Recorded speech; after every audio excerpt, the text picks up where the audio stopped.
For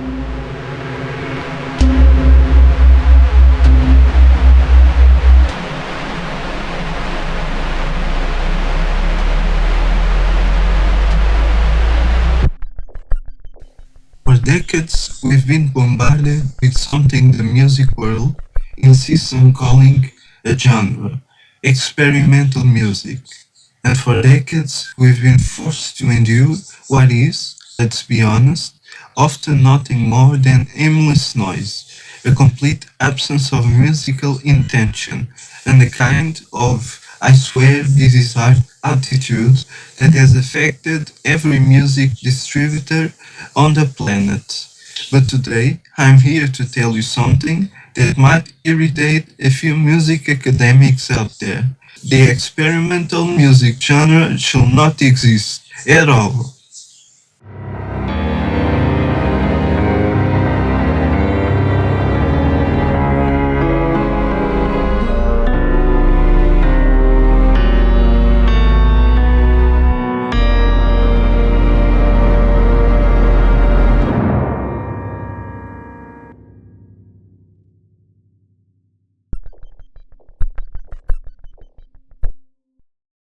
Section 1.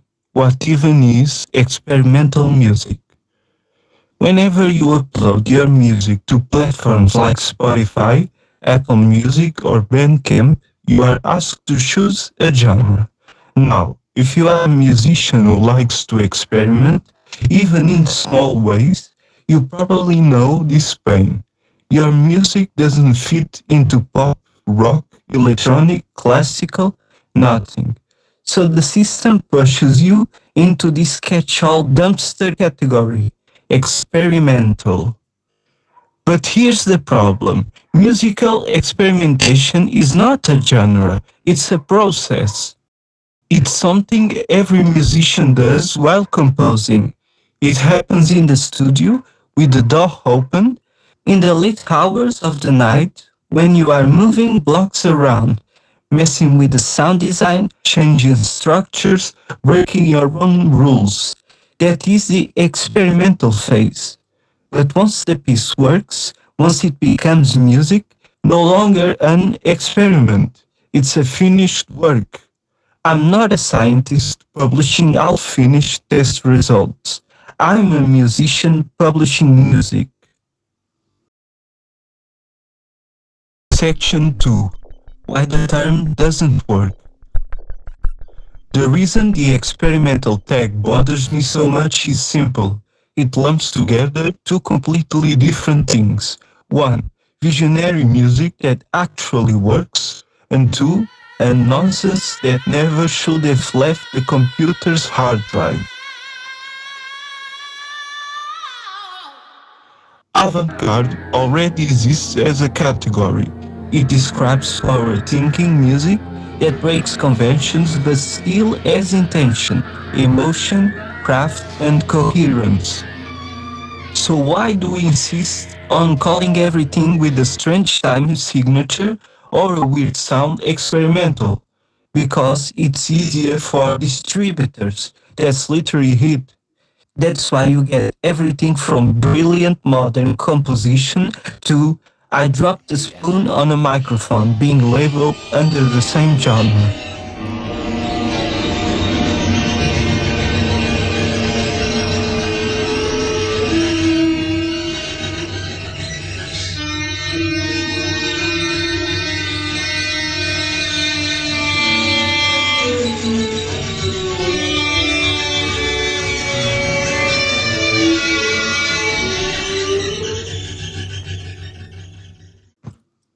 Section 3. My experience as a musician. In my own work, I experiment constantly. Every single track goes through iterations, failures, revisions, glitches, chaos, rewrites, etc. But only when the piece has purpose, only when the emotion is clear, only when the structure, even if unconventional, works. Then it is ready. It's not an experiment, it's a complete body of work. So why should I be forced to tag it as experimental?